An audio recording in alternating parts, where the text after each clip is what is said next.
Et il faut savoir que les hormones, ce sont des messagers, ce sont des messages, ce sont des SMS que le cerveau envoie à nos différents organes pour donner des ordres en mode stop, brûle, mange, arrête, etc.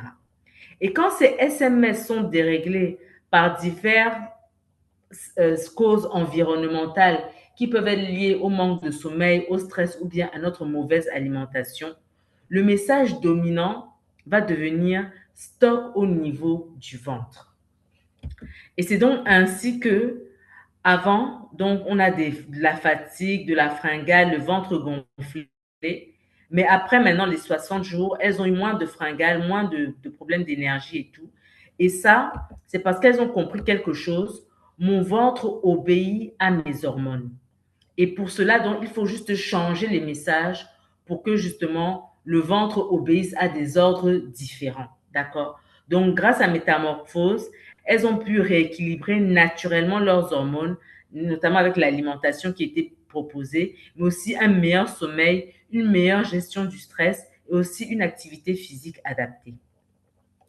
Le deuxième suspect, c'est ce qu'on appelle l'insulinorésistance. En termes simples, ça veut dire que le sucre ne rentre plus bien dans les organes. Vous savez que le sucre, c'est l'énergie avec laquelle les organes ont besoin de fonctionner. Et quand ce sucre ne rentre pas normalement dans les organes, n'est pas utilisé normalement, il s'accumule de manière vraiment anarchique et notamment justement au niveau du ventre et favorise la production de graisse, de mauvais gras. Et donc, l'insuline, qui est l'hormone censée réguler ce sucre excédentaire et aider ce sucre à entrer dans les cellules, quand on mange du sucre raffiné, notamment tout ce qui est sucre blanc par exemple, les cellules vont se fatiguer. Et donc, le sucre, au lieu d'aller dans les organes pour être utilisé, il va rester dans le sang, il va se transformer en gras et surtout au niveau du ventre. Et c'est le cas notamment de tout ce qui est à base de farine blanche, ok, de tout ce qui est à base, voilà, que ce soit le pain, que ce soit le riz, que ce soit les gâteaux, que ce soit aussi tout ce qui est jus, tous les aliments transformés, toutes ces boissons ultra transformées. L'insuline travaille jour et nuit et le ventre ne fait que stocker ce sucre excédentaire devenu gras. Donc, plus il y a de l'insuline dans le sang, plus il y a du gras dans le ventre. Et justement, avec le programme, vous allez apprendre à faire les bonnes associations au bon moment et avec les bonnes portions. Troisième suspect, la ménopause. Et je dirais même chez l'homme, l'andropause aussi. Parce qu'il y a une mauvaise répartition des graisses. Le gras va se déplacer en s'accumulant particulièrement au niveau du ventre, d'accord? Chez la femme en particulier, avant la ménopause, ça s'accumulait surtout au niveau des cuisses et des hanches. Mais après, au moment de la ménopause, comme il y a une chute des oestrogènes, des hormones féminines oestrogènes, et bien là, maintenant, le gras va s'accumuler comme chez l'homme, plus au niveau du ventre. Et ce n'est pas une fatalité, d'accord? C'est un changement hormonal qu'il faut savoir gérer intelligemment. Et donc, du coup, la solution serait de réadapter votre alimentation en prenant en compte ces facteurs hormonaux. Le quatrième suspect, c'est le stress. Le stress, c'est quand le corps se prépare à la guerre. Nous sommes tout le temps agressés. Tous les jours, nous vivons des situations qui peuvent nous appeler, nous amener à être sur nos gardes, à beaucoup réfléchir, à anticiper, à répondre à des exigences ci et là, que ce soit à la maison, que ce soit au boulot, quelle que soit la situation. Et du coup, ce stress-là, qui peut devenir chronique, va augmenter une hormone qu'on appelle l'hormone du stress ou encore le cortisol. Et cette hormone dit au corps, garde tes réserves.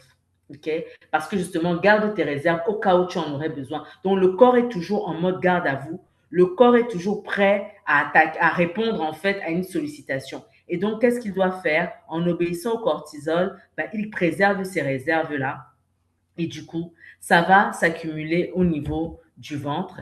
Et voilà, donc c'était l'exemple que je donnais. Vous avez beaucoup de responsabilités, vous avez peu de temps pour vous. Et ben, le cortisol élevé va non seulement accumuler le gras, toutes les réserves au niveau du ventre, mais va aussi vous pousser, n'est-ce pas, à faire des fringales, à faire des grignotages pour accumuler encore plus, pour stocker encore plus au cas où il faudrait dépenser cette énergie qui devient finalement des apports qui deviennent finalement excédentaires par rapport à l'énergie dépensée.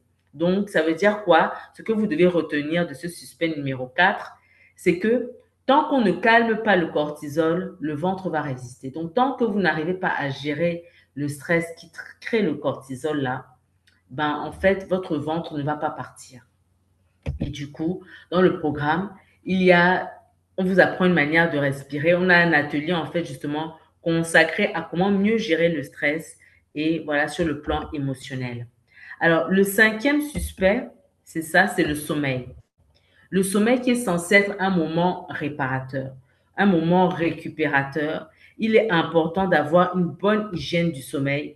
Je sais que ça, c'est un problème que l'on rencontre de plus en plus. Les gens ont de plus en plus du mal à bien dormir. Soit on a des difficultés à l'endormissement, soit on a un sommeil entrecoupé, soit on a un sommeil vraiment très court. Et donc, ce sont des cas qu'on rencontre beaucoup. Et justement, ces personnes, parfois, qui veulent perdre du poids, ont du mal parce que justement, la solution peut-être se cache derrière un mauvais sommeil. Quand vous ne dormez pas suffisamment bien, toujours, le corps est en mode alerte en permanence au lieu de se reposer.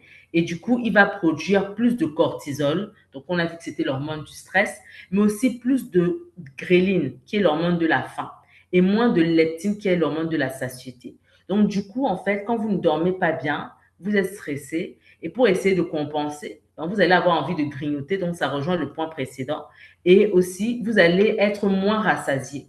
Et généralement, vous allez vous rejeter sur ce qu'on appelle les sucres rapides qui vont élever la glycémie, qui vont augmenter l'insuline et le cycle va répondre. Donc, on a faim, on a un creux, on prend des sucres rapides qui ne nous rassasient pas. Du coup, on a encore faim, on a ainsi de suite. Donc, ça n'en finit pas et le ventre aussi ne diminue pas. Donc, bien dormir, c'est déjà un premier pas pour diminuer le ventre et d'où l'importance vraiment justement pendant tout ce programme d'avoir une meilleure qualité de sommeil.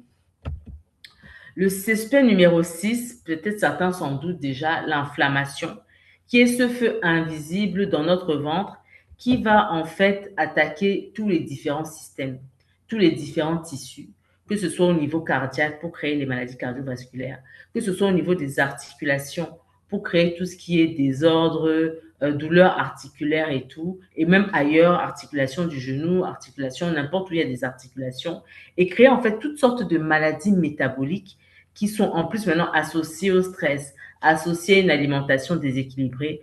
Tout ça va vraiment favoriser la prise de graisse abdominale et la fatigue.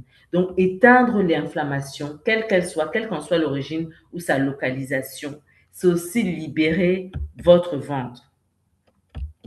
Donc voilà, d'où l'importance justement d'apprendre à intégrer dans votre alimentation des aliments anti-inflammatoires, des oméga 3, des épices qui ont des vertus médicinales notamment, hein, et puis mieux gérer bien sûr le stress. Donc tout est lié.